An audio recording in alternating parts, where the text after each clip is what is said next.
Olá! A crise gerada pela pandemia pegou muita gente de jeito. Milhares de pessoas perderam o emprego. Isso no mundo inteiro. E para garantir o pão de cada dia, muitos resolveram empreender. Mas como conseguir que a empresa que nasceu em meio a uma das maiores crises da história sobreviva? Para falar sobre o empreendedorismo em meio à pandemia, o Alesp Conecta de hoje recebe o escritor e vice-presidente da Associação Brasileira de Treinamento e Desenvolvimento, Alexandre Slivnik. Alexandre, seja muito bem-vindo à Rede Alesp. É um prazer falar com vocês desse tema extremamente importante para todos, né? Porque nós sabemos que o empreendedorismo, nesse momento de incerteza, é muito importante para a retomada dos negócios e dos empregos. Agradeço imensamente essa oportunidade e o convite. Alexandre, para começar, dá para empreender em meio à crise? É um momento para repensar a carreira? Sem dúvida nenhuma, é possível empreender e melhor, o melhor momento para empreender é agora. Por quê? Porque a gente sabe que muitas pessoas perderam o emprego, é um momento dolorido, é um momento difícil que as pessoas estão lidando. Mas o que eu vejo em várias crises, em vários problemas, surgem oportunidades. E os negócios aparecem através dessas oportunidades que são formadas. Por quê? O empreendedorismo, ele acontece quando eu abro uma empresa para resolver algum problema, para oferecer alguma oportunidade para o cliente. Então, vamos supor, se eu tenho uma carreira de executivo, né, como a sua segunda pergunta, se é momento de repensar a carreira. Se eu trabalho numa empresa, eu pedi demissão ou me mandaram embora e eu tenho dinheiro, posso empreender? Se é algo que você acredita que pode fazer a diferença na vida das pessoas, faça. Conheço muitas pessoas que estão empreendendo nesse momento e estão tendo sucesso. É dolorido? É difícil? É, mas grandes empresas surgem em momentos de crise. E a gente vai ver daqui 1, 2, 3 anos, várias grandes empresas que surgiram para oferecer soluções. Entendi. Alexandre, aqui na Assembleia Legislativa, os deputados estão preocupados com os empregos da população e também com os empresários, que os empresários mantenham seus negócios. Como que essa movimentação para a criação de leis de proteção para ajudar os novos negócios pode fazer diferença nesse momento? O papel, na minha opinião, a Assembleia Legislativa tem um papel fundamental para a manutenção dos negócios. Por quê? Os negócios precisam ser, de alguma forma, orientados, precisam seguir leis, precisam seguir regras, e isso eu concordo absolutamente, mas ao mesmo tempo nós temos que tomar cuidado para não burocratizar demais os negócios e fazer com que as pessoas desistam de empreender. O que eu tenho visto em muitos negócios, infelizmente muitos negócios fecharam, mas alguns já vinham mal das pernas, né, como se diz popularmente, antes da pandemia. E o que eu vejo, o papel dos deputados nesse momento é trazer uma nova possibilidade, um novo movimento de negócio. E para isso, ao meu ver, essa desburocratização ou a facilidade de criar negócios que tem acontecido, eu tenho visto isso, a Alesp tem trazido novos temas para debate para facilitar que as pessoas queiram empreender, para facilitar a abertura de empresas, para facilitar que esses empreendedores façam a diferença na vida das pessoas e da nossa sociedade. Alexandre, quais os segmentos de negócios podem ser mais favoráveis? A gente percebeu, por exemplo, as pessoas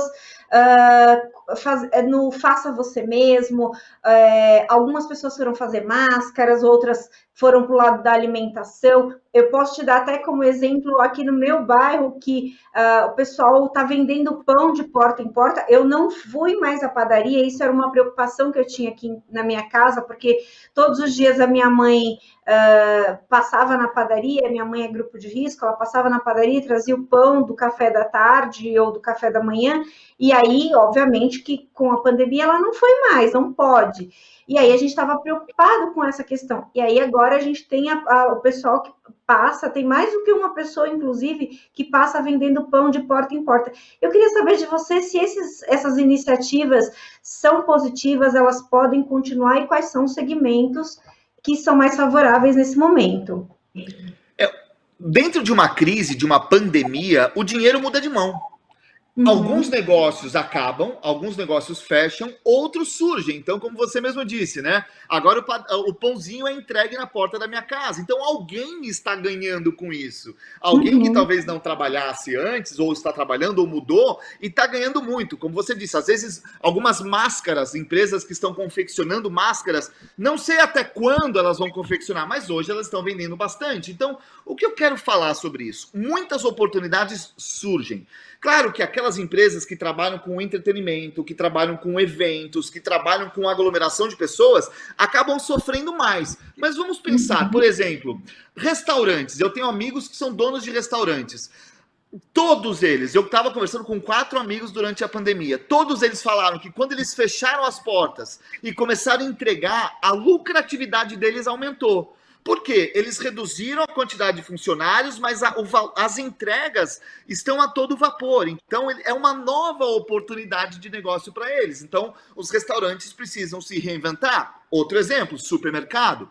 Supermercado, antes da pandemia, faturava, e hoje a gente vê que grande parte dos supermercados faturam mais do que faturavam antes da pandemia, porque as pessoas estão cozinhando mais em casa. As pessoas, ao ficarem mais em casa, elas precisam fazer as coisas em casa. Então, supermercado saiu ganhando. Outra área que eu tenho visto e tem crescido bastante é a área de construção. Por incrível que pareça, a área de construção e venda de apartamentos, né, de corretores de imóveis e tudo mais, ela está super valorizada hoje em dia, porque as pessoas perceberam que elas precisam valorizar onde elas vivem. Elas precisam valorizar o ambiente que elas vivem. Então, prédios que têm varandas gourmet, que tem varanda que a pessoa possa aproveitar, ou prédios que tenham complexos esportivos, que no passado eram os tais clubes, na minha adolescência, eu vivia no clube. Hoje em dia as pessoas vivem no seu prédio, vivem na sua casa. Então, as pessoas estão buscando novos lugares para viver. E aí você fomenta a indústria da construção,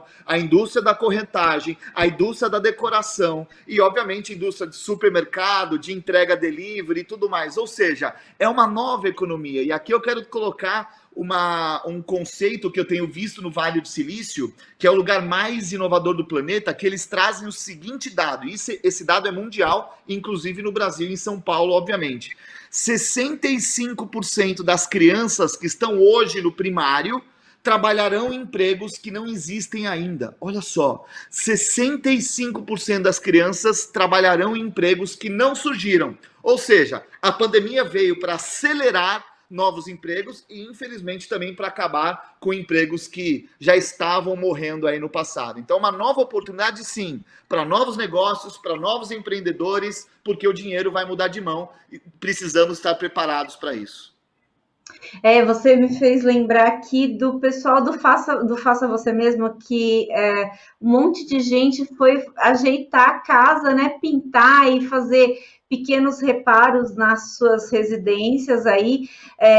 Se a gente pegar nas redes sociais os grupos de decoração e correlatos, vai ver que está bombando. As pessoas estão cada dia mais interessadas em dar uma ajeitada. Estão em casa, querem ajeitar a casa, né? Então, eu acho que me parece que esse segmento também se deu bem, digamos assim, com esse período de isolamento social, né?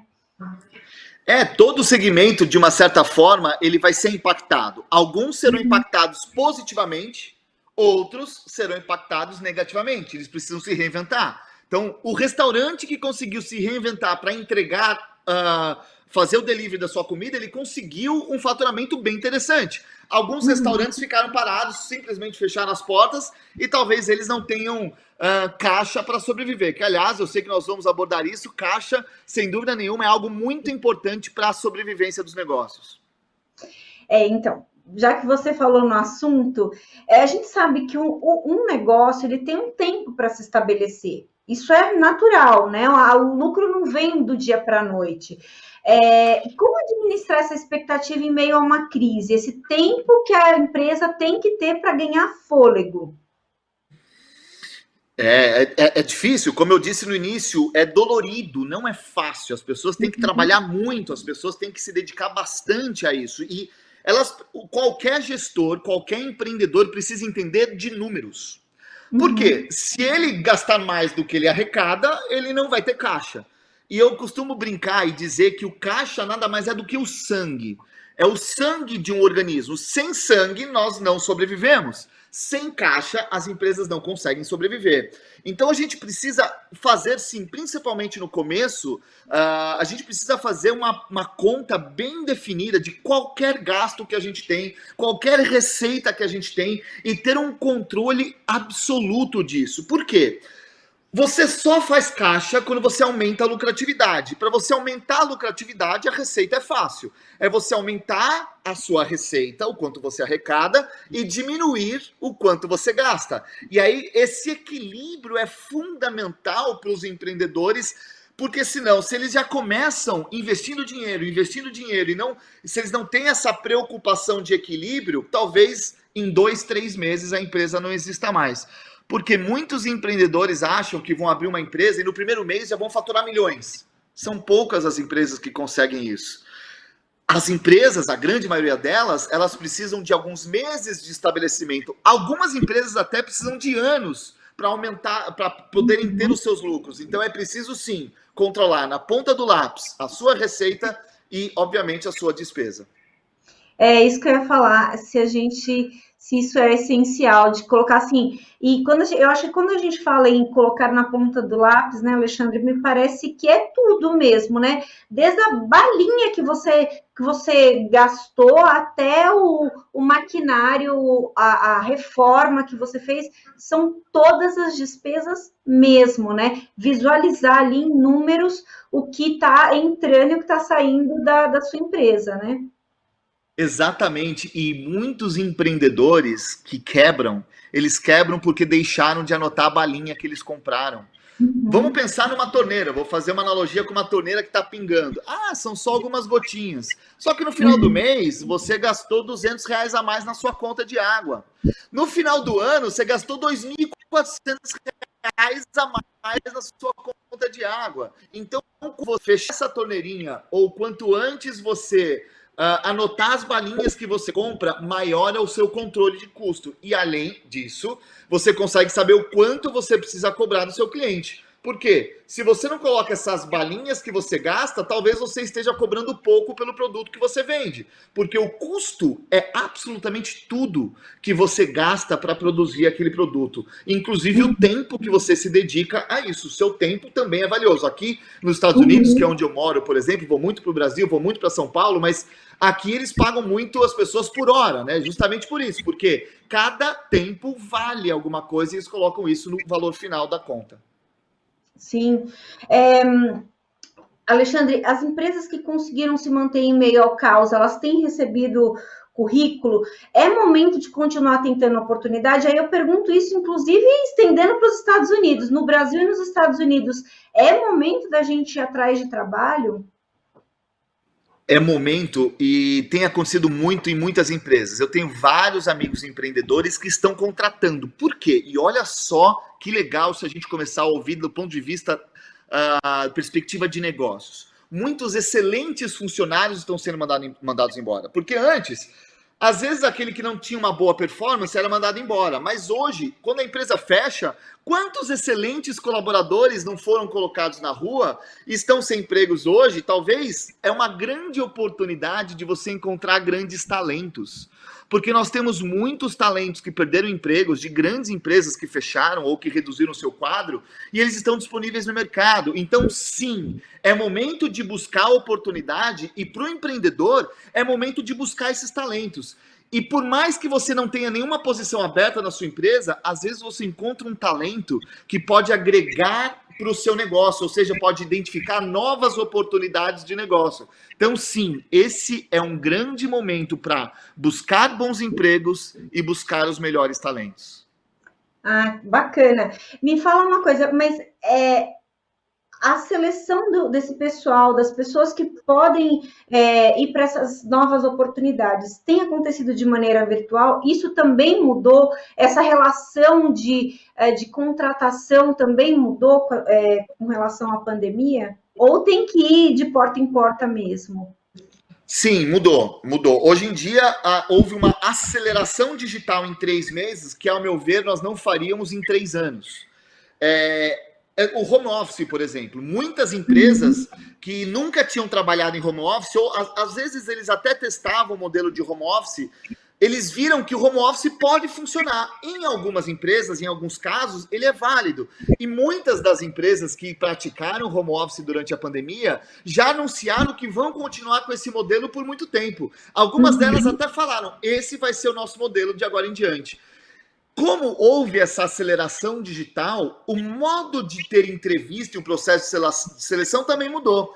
Hoje em dia, por exemplo, você não precisa mais se deslocar até a empresa para fazer uma entrevista. Se faz uma entrevista de 15 minutos, meia hora, 1 hora, online, você consegue ser muito mais produtivo do que se deslocar, gastar 1 hora para chegar lá, mais meia hora na sala de espera, mais 1 hora na entrevista, mais 1 hora para voltar. Você gastou uma tarde inteira, 4 horas, para uma entrevista.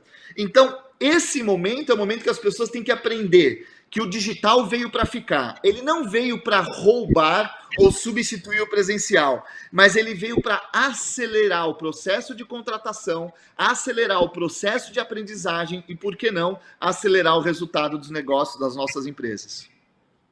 Sim, é interessante você falar disso, porque inclusive nós da TV Assembleia, esse programa seria gravado no estúdio dentro da Assembleia Legislativa, que é onde fica a nossa sede, a nossa TV, e nós estamos produzindo mais de 200 horas inéditas para a programação da TV desde o início da pandemia. Mês a mês a gente tem ultrapassado essa marca de 200 horas, então quer dizer, antes da pandemia, a gente não tinha nenhum programa que a gente fazia nesse sistema.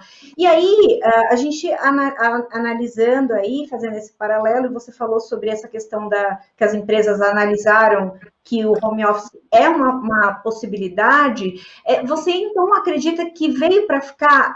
Algumas empresas, elas podem migrar mesmo para esse sistema?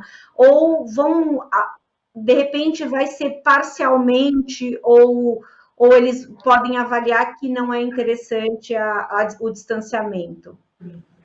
Essa sua observação é importantíssima, né? Porque depende, claro, de cada empresa e de cada realidade. Tem empresas que são só funções administrativas, e para as empresas com funções administrativas, é muito mais fácil elas tomarem a decisão de que será 100% home office. Mas para outras empresas que requerem, de repente, alguma função mais operacional, atendimento ao cliente fisicamente presente, talvez isso não seja viável. Então, o que eu vejo? Já existia um movimento antes da pandemia, um movimento de teste de home office, para saber se ia funcionar ou não. Agora já é uma realidade que sim, veio para ficar. Mas não que ele veio para ficar de forma absoluta. Ele veio para ficar, e eu vejo muito o que vai acontecer de forma híbrida, que talvez as pessoas ainda vão 1, 2 vezes por semana para o escritório e as outras 3, 4 vezes por semana em casa. Porque as pessoas ainda vão precisar desse contato, porque absolutamente nada substitui o toque humano. Então, o contato do cafezinho, as reuniões presenciais que existiam, essa troca de informações entre os colaboradores, ela é extremamente importante, que de uma certa forma, em formato digital, a gente acaba perdendo um pouco. Por mais que hoje muitas reuniões digitais estejam acontecendo, informalmente nos corredores, as pessoas trocavam muitas informações. Então, não é que a partir de agora vai ser 100% home office, mas eu acredito que sim, vai ser uma mescla entre home office e o escritório. Talvez 1, 2 vezes por dia no escritório, isso vai acontecer. Uhum. E aí até a gente dá para analisar, né, Alexandre, que há alguns ganhos significativos para a pessoa, para o colaborador, né? Ver a família, ver a família literalmente, ver os filhos crescer, ter a possibilidade de de fazer uma reunião de uma maneira mais descontraída. Então, assim, eu acho que tem as vantagens e as desvantagens nítidas e que acho que serão ponderadas aí ao longo dos próximos meses e anos, né? Porque acho que a gente vai viver falando de coronavírus por algum tempo ainda, me parece, né? Alexandre, a Organização Mundial do Trabalho acredita que agora, no segundo semestre, a gente vai perder cerca de 195 milhões de empregos, que é um número muito grande. E a situação mais grave vai ser onde, segundo eles, né, em países onde há maiores índices de informalidade. Na sua opinião, você acha que é possível o trabalhador informal manter reservas financeiras, reservas de emergência? Porque esse me parece que é um dos grandes problemas, né? Não só não ter o vínculo, mas como não ter, por exemplo, no mês seguinte um dinheiro para contar ali na hora da emergência. São dias difíceis. Essa pandemia trouxe um aprendizado e vai ficar uma cicatriz eterna. Eu tenho certeza absoluta que daqui 10, 20, 50 anos a gente vai lembrar disso que a gente está vivendo hoje. E já está nos livros da história, né? Eu tenho certeza que daqui 100, 200 anos ainda vão falar dessa pandemia. E, infelizmente, o trabalhador informal, ele é o primeiro impactado. Porque, para ele, é muito mais difícil fazer caixa. Eu falei lá atrás, né, que o caixa é o sangue do empreendedor, o sangue do negócio. Sem sangue, a empresa não vive. Sem sangue, o ser humano não vive. Mas nós vemos vários empreendedores, vários vendedores informais que conseguem trabalhar essa ideia de guardar 20% do seu lucro para reinvestir no negócio. E isso é importante, mas é difícil entrar na cabeça das pessoas que estão necessitadas, porque na maioria das vezes o trabalhador informal, ele precisa daquele dinheiro para pagar o pãozinho das crianças no dia seguinte. Mas ele precisa entender que mais cedo ou mais tarde, talvez ele pare de trabalhar. Ele precise ficar aí 1 semana, 2 semanas sem trabalhar e ele não vai faturar. Então ele precisa sim se planejar, e o que eu recomendo fortemente é que as pessoas guardem 20% do seu lucro para uma reserva. 20% do seu lucro antes ainda de viagens, antes ainda de lazer, antes de qualquer gasto extra, tem que guardar essa reserva. Tanto o empreendedor, como o trabalhador informal, como qualquer pessoa que nos assiste agora. Porque essa reserva é que vai garantir uma tranquilidade para você no futuro. Nós não sabemos como é que vai acontecer lá na frente, se outra pandemia vai surgir. E aí nós precisamos aplicar com essas dores que nós tivemos agora, para que nós não tenhamos esses problemas no futuro. É muito interessante essa questão que você abordou agora, Alexandre, porque eu acho que me parece que assim não é nem a questão não é do volume de dinheiro que você ganha, mas do planejamento mesmo. Se você, por exemplo, tem um salário de R$ 1.000, você não pensa que eu tenho um salário de R$ 1.000. Eu penso que eu tenho um salário de R$ 800, porque 200 é o sagrado de guardar. Então, eu não raciocino R$ 1.000, eu raciocino 800. Então, me parece que o planejamento financeiro vai ser um aprendizado que as pessoas vão precisar ter a partir de agora. O que você acha? Concordo plenamente com você. Antes já falava-se muito, né, de planejamento financeiro, de educação financeira, que as pessoas precisavam aprender isso, mas muitos não sentiam na pele a necessidade de se planejar financeiramente. Agora é uma realidade. Agora as pessoas precisam sim entender como gastar, como investir, como guardar dinheiro. Então, um dos grandes aprendizados dessa pandemia, e na minha opinião algo super positivo, é que essa dor que muitos de nós estamos tendo vai servir para que no futuro nós possamos guardar mais, nós possamos nos planejar melhor. Então, sem dúvida nenhuma, esse planejamento é algo que veio para ficar. Essa regra dos 20% para mim é essencial. Eu guardo esses 20% numa conta que eu nem mexo, tá lá.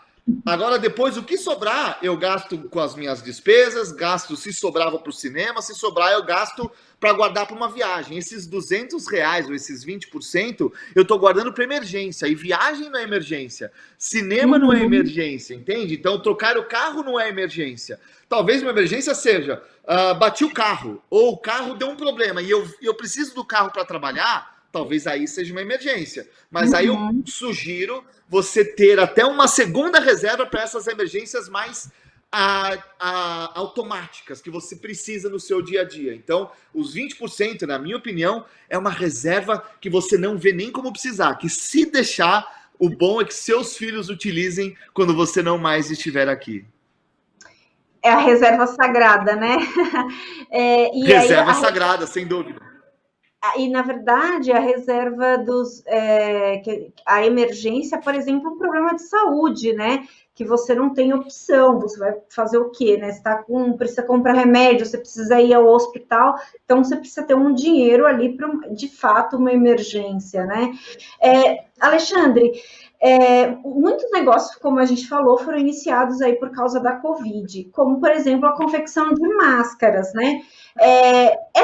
Essas empresas que foram iniciadas por conta da Covid, elas já podem começar a planejar um pós-pandemia. O que elas vão fazer no pós-pandemia? Começar a colocar no papel ali um projeto para que elas, no pós-pandemia, continuem vivas, né? Literalmente.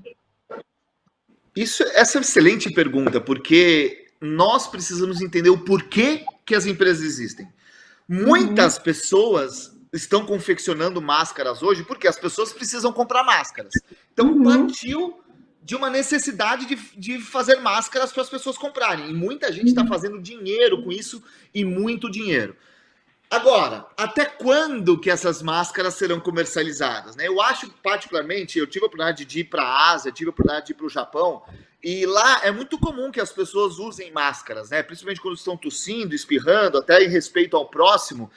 Então, eu acho que essa cultura de utilização de máscaras veio para ficar também. Não que ela vai ser para Uhum. todo mundo como é hoje, né? Mas as pessoas vão entender a necessidade de usar máscaras num transporte coletivo e tudo mais. Só que vai reduzir o volume de máscaras. Então, uma empresa que Uhum. hoje está vendendo, vamos dar um exemplo, 1.000 máscaras por semana, talvez daqui a um ano ela não venda 1.000 máscaras por semana.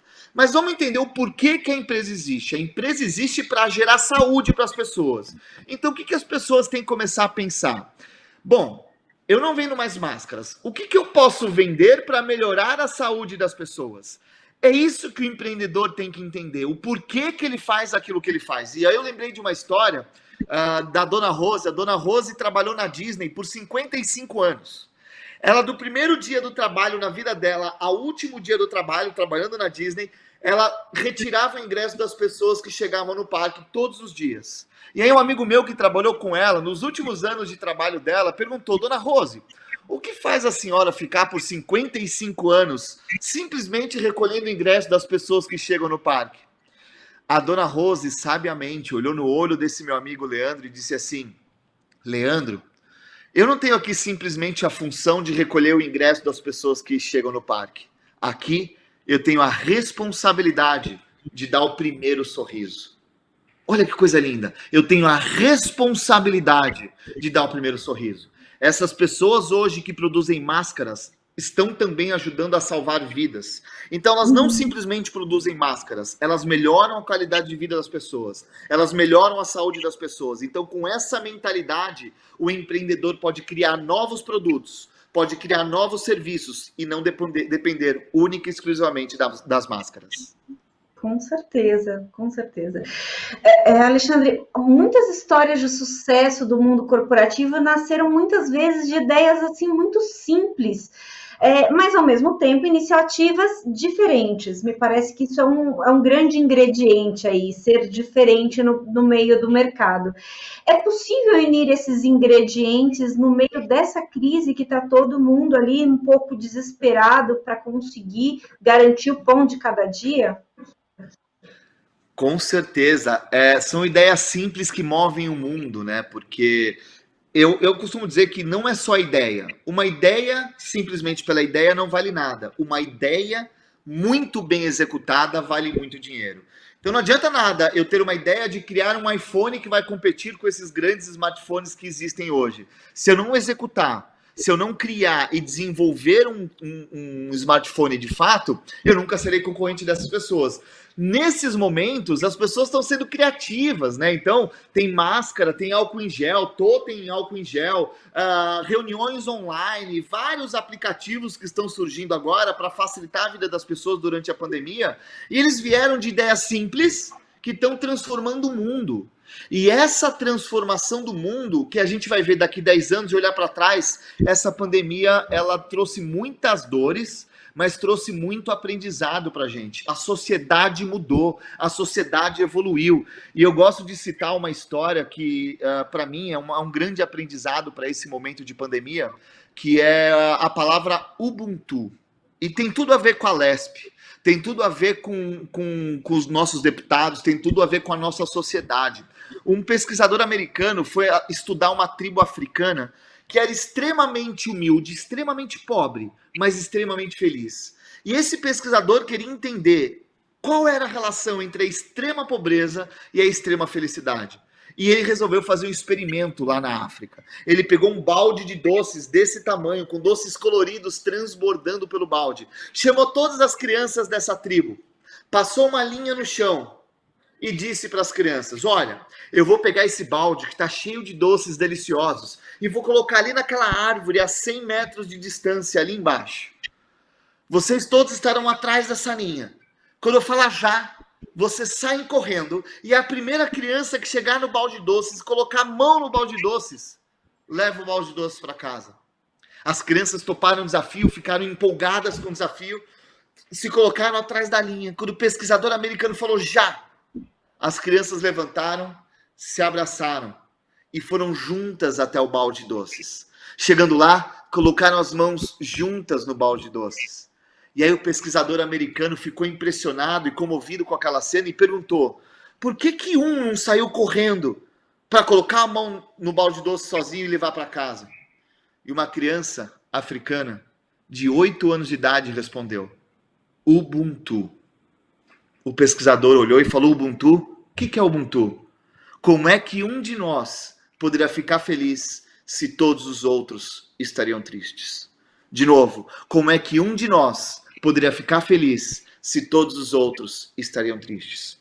Ao meu ver, esse é o significado da vida pós-pandemia, onde eu não posso ganhar sozinho. Eu ganho junto com o outro. Afinal, nós vivemos numa sociedade. E essa sociedade, sem dúvida nenhuma, ela vai ser melhor se nós formos melhores uns com os outros. Alexandre, essa história foi fantástica e infelizmente, a gente chegou ao final do nosso papo. A gente não tem mais tempo, infelizmente.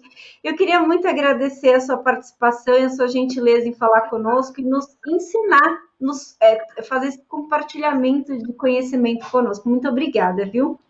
Imagina, eu que agradeço a oportunidade, estarei sempre à disposição de vocês, afinal estamos juntos aqui construindo um futuro melhor para que nossos filhos, nossos netos possam aproveitar um mundo ainda melhor. Agradeço mais uma vez essa grande oportunidade. Muito obrigada.